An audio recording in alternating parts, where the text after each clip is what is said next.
در این ویدیو می‌خوایم در مورد دو تا عبارت مهم I have و I've got یا همون I have got صحبت کنیم. این جلسه صرفا مخصوص اسپیکینگ هست. چرا این دو تا رو می‌خوام الان بگم؟ چون که ما present simple و present continuous رو درس دادیم. بهترین موقعش همین الانه، چون اینها هم دقیقاً به همون ربط داره و عبارتایی هست که پرکاربرد در صحبت کردن روزانه. ما برای اینکه بخوایم یه حالت سیچویشن و یه رویدادی رو توصیف کنیم میایم از این دو تا استفاده می‌کنیم. برای مثال چی میگیم I we you و they طبق فرمولمون که مثلا براش میزنم اینها با have میاد، همونطوری که خودتون میدونید. اون سه تاییه که سوم شخص با has میاد.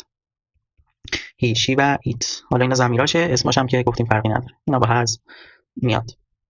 برای have got و has got هم همینطوره. به جای این have got یا has got میذاریم. خلاصش هم که میشه I've، همین که نوشتم این مدلی می‌نویسیم، میگیم I've got. این سوم شخص خلاصش ممکنه یه ذره آدم اشتباه کنه. این he has got این مدلی می‌نویسم. با is نباید اشتباه بگیرید. این منظورمون he has هست. اینو تو رایتینگ باید بهش دقت کنید. سوالم زیاد ازش میاد. شی این مدلی می‌نویسن و ایت رو هم که مثل ایتس می‌نویسم. مثلا میگم بعد توی رایتینگ حتما به زمانهای این قسمت مهمشه. بعد به زمانهای مهم این قسمت دقت شود. درسته؟ خب مثالش در اسپیکینگ چی میشه؟ میخوام بگم من چشای آبی دارم. میگم I have blue eyes. اینو میتونم I've got هم بگم چی I've got blue eyes. جفتش یکیه. در اسپیکینگ جفت اینها یکیه. یه مثال هم برای has میزنم، میگم Tim has two sisters. تیم دو تا خواهر داره.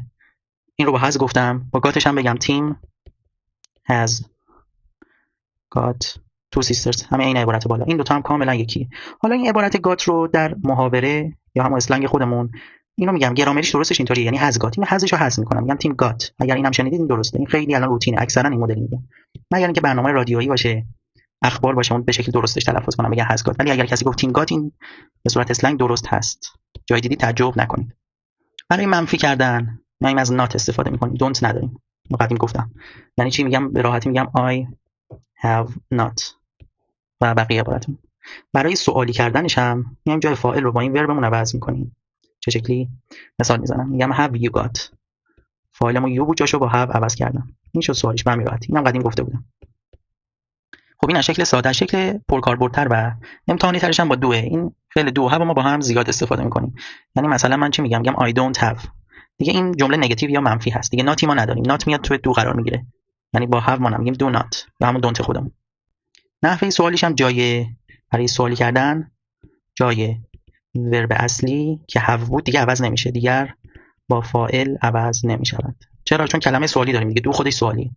دو میاد اول جمله. اینم تو جلسات قبل گفتیم. یعنی میشه چی؟ میشه do you have etc. هر چی. do you have a bike مثلا. این نحوه سوالیش با دو میشه. یکی هم مثال‌های مهمی که تو این قسمت تو اکثر کورس‌های پیشرفته درس میدن اینه که همه چیزی که گفتیم تو این یک مثال هست. میگن چی؟ What do you have؟ اینا شد دیگه. هر چی بخوایم میتونیم بگیم. این your مثلا bag. چی تو کیفت داری؟ الان تو این جلسه چی گفتیم؟ این جمله سوالی what. اینم که الان بالا توضیح دادم دیگه، جا عوض نمیشه. دو رو میذاریم اینجا you have. اینم که ورب اصلیمون بود. این یک سوالیه که با درس امروز یاد گرفتیم. حالا اینو بخوایم با got بگیم چه شکلی میشه؟ همین رو بخوایم با got بگیم. خودتون میتونید بگید. میگیم what have you. اینجا جا رو عوض کردیم. بالا عوض نکردیم. اینجا جای فاعل رو با فعل عوض کردیم. حواستون باشه چون با got میخوایم بگیم. What have you got؟ اینم عیناً میاد پایین. گفتیم مهم نیست. حالا می‌نویسم in your bag. جفت اینها یکسان هست. ولی دیدی چقدر جالبه که با دو گفتم، یکی هم جاها رو با هم عوض کردم. اینی که بالاتر گفتم این پرکاربردتره. اینی که با دو گفتیم کاربردش در مکالمات روزمره بیشتره. این خیلی رسمی تره دیگه. یه ذره what have you got خیلی رسمی تره. یعنی تو اسپیکینگ ما زیاد استفاده نمی‌کنیم. ممکنه در اخبار، در نامه‌ها از این استفاده کنیم. پس این یه مثال جالب امتحانی بود. مثال امتحانی. یه دونه دیگه هم میگم با هست چون مثال مهمه. همه رو میتونید یک جا یاد بگیرید درس این جلسه رو. اینو میخوام برای سوم شخص بگم. اون بالا واسه جمع یا اول شخصمون بود. واسه اول شخص بود. اینو میخوام واسه سوم شخص بگم. سوم شخص با داز میاد همیشه. داز. میگم داز هلن or she. میتونم she بذارم. داز هلن have a car. آیا هلن ماشین داره؟ خب اینو با داز گفتم. همون شکل دیگر دو برای سوم شخص. حالا اینو بخوام با چی بگم؟ با گات. چه شکلی میشه؟ جای دقت کنید جای تو مثال بالا گفتم این فعل اصلی با فاعل عوض میشه. فقط اینجا یه نکته کوچیک داره دیگه have نیست چون سوم شخص has Helen got a car. این دوتا جفتش یکیه. این پایینی رو اکثرا به مشکل میخورن دیگه. خیلی راحت بود چون سوم شخص بود، ما برای سوم شخص هست گذاشتیم. گات هم که دیدید جای فاعلش رو عوض کردیم. فرقشون همین دوتا فرق کوچیک بود، جاها عوض شد. این دوتا رو اگر بدونید دیگه هیچ فرقی واسهتون نداره، بالایی پرکاربردتره. پس این دوتا کافیه. حالا یه دونه دیگه هم میگم چون برای اسپیکینگ هست، یک زمانهایی هست که اگر من بخوام از این دو داز استفاده کنم، این نکته پیشرفته است. ربطی الان این سطح تقریبا میشه گفت اینترمدییت یا مبتدی، ولی این نکته رو میگم دیگه باید یاد بگیرید کم کم. یه موقعی هست ما اگر بخوایم از دو و داز استفاده کنیم خیلی طولانی میشه جملهمون، یعنی باید 3 ساعت لفت بدیم و توضیحات الکی بدیم، میایم از این گات استفاده میکنیم.